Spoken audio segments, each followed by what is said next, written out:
واصف علی واصف صاحب کا قول ہے کہ مزید کی طلب انسان کو غریب بنا دیتی ہے۔ لمحہ موجود میں حال میں آپ کے پاس جو کچھ بھی ہے سر اپنے رب کا اس پر شکر ادا کیجیے، کیونکہ کائنات ایسے لوگوں سے بری پڑی ہے کہ آپ کے پاس جو اس وقت موجود ہے سر وہ ان چیزوں کے بارے میں اس وقت سوچ بھی نہیں سکتے سر۔ اور طلب انسان کے اندر سے نہ صرف سکون اور اطمینان کو برباد کر دیتی ہے بلکہ انسان کو ناشکری کی طرف راغب کر دیتی ہے۔ اور یاد رکھیے گا کہ شکر اس اعلیٰ چیز کا نام ہے کہ یہ نہ صرف انعامات خداوندی میں اضافے کا باعث بنتا ہے بلکہ انسان کو درجہ کمال پر فائز کر کے خدا کی رضا میں راضی کر لیتا ہے۔ اس لیے ہمیشہ اپنے رب کا شکر ادا کیجیے، اور جس وقت بھی کسی چیز کی ضرورت پڑے تو سر کاسا لے کے اس رب العزت کی بارگاہ میں جائیے، کیونکہ اگر انسان کسی اعلیٰ ظرف اور کسی سخاوت والے شخص کے پاس جائے نا جس کے اندر سخاوت کا عمل ہو، تو سر جب بھی اس کے پاس کوئی کاسا لے کے جاتا ہے تو اسے خالی واپس لوٹاتے ہوئے اسے شرم آتی ہے۔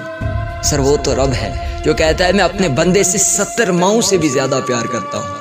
جب ایک انسان اس کا بندہ اس کے سامنے کاسا لے کر جاتا ہے سر، وہ رب بھی اپنے بندے کو کبھی خالی ہاتھ واپس نہیں کرتا۔ آج ہم دنیا سے مانگ سکتے ہیں، اپنے رب سے نہیں مانگ سکتے سر۔ اور لکھا جاتا ہے کہ ایک دفعہ ایک بادشاہ ایک جنگل کی طرف روانہ ہو جاتا ہے۔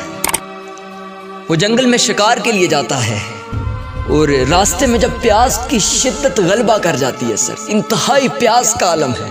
اور یاد رکھیے گا کہ جب انسان کو پیاس لگتی ہے تو وہ پیاسا ہوتا ہے، بادشاہ نہیں ہوتا سر۔ جب اسے کسی چیز کی ضرورت پڑتی ہے تو وہ ضرورت مند ہوتا ہے، وہ بادشاہ نہیں ہوتا۔ جب وہ بھوکا ہوتا ہے تو وہ صرف بھوکا ہوتا ہے سر، بادشاہ نہیں ہوتا سر۔ وہ اس وقت پیاسا تھا، بادشاہ نہیں تھا۔ وہ اس وقت پیاسا تھا، جملے پہ غور کیجئے گا، بادشاہ نہیں تھا سر۔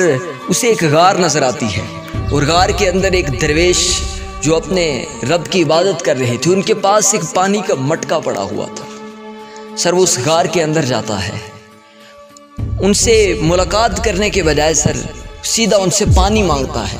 وہ درویش اپنی عبادت کو منقطع کرتے ہیں اور اس بادشاہ کو پانی پلاتے ہیں۔ پانی پینے کے بعد بادشاہ ان کا شکریہ ادا کرتا ہے اور اس کے بعد انہیں ایک انگوٹھی دیتا ہے، اور انگوٹھی دینے کے بعد کہتا ہے کہ میں بادشاہ ہوں۔ وہ درویش کہتے ہیں کہ آپ کی تشریف آوری کا شکریہ کہ آپ نے بندہ ناچیز کو اپنی اطاعت کا شرف بخشا۔ وہ بادشاہ اسے انگوٹھی دے کر کہتے ہیں کہ آپ کو جب بھی کسی چیز کی ضرورت پڑے تو آپ میرے محل میں آئیے گا۔ جب آپ یہ انگوٹھی دکھائیں گے تو میرے دربان آپ کو نہیں روکیں گے بلکہ آپ کو راستہ دے دیں گے، مجھ تک پہنچنے تک رسائی دے دیں گے۔ اور ایک دن ان درویشوں کو کسی چیز کی ضرورت پڑتی ہے، وہ بادشاہ کے دربار کی طرف روانہ ہوتے ہیں۔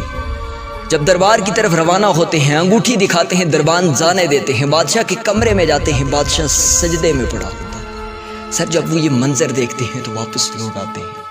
بادشاہ کو جب یہ محسوس ہو جاتا ہے، انسان کے اندر ایک حص ہے محسوسیت کی کہ انسان کو اکثر چیزیں محسوس ہو جاتی ہیں۔ بادشاہ کو محسوس ہوتا ہے کہ کوئی انسان ملنے آیا تھا اس سے، کوئی شخص اس کے کمرے سے ہو کر واپس گیا ہے۔ بادشاہ اسی وقت اپنی عبادت کو منقطع کر کے ان درویشوں کے پیچھے آتا ہے، اور جب درویش کے چہرے کو دیکھتا ہے تو پہچان لیتا ہے اور کہتا ہے جی جناب کیسے آیا آپ؟ تو وہ درویش کہتے ہیں آیا تو کسی طلب کو لے کر تھا، لیکن آپ کو سجدے میں پڑا دیکھ کر میں واپس جا رہا ہوں، کیونکہ آپ بھی کسی سے مانگ رہے ہیں، آپ بھی کسی کے محتاج ہیں۔ تو جو خود محتاج ہو اس سے کوئی انسان کیسے مانگ سکتا ہے؟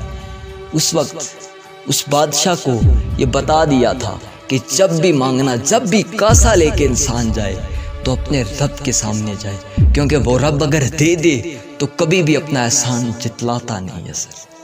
اور جب کوئی انسان اس کا سچے دل سے شکر ادا کرنا شروع کر دے تو سر انعاماتی خداوندی کی بارش اس انسان پر کر دیتا ہے۔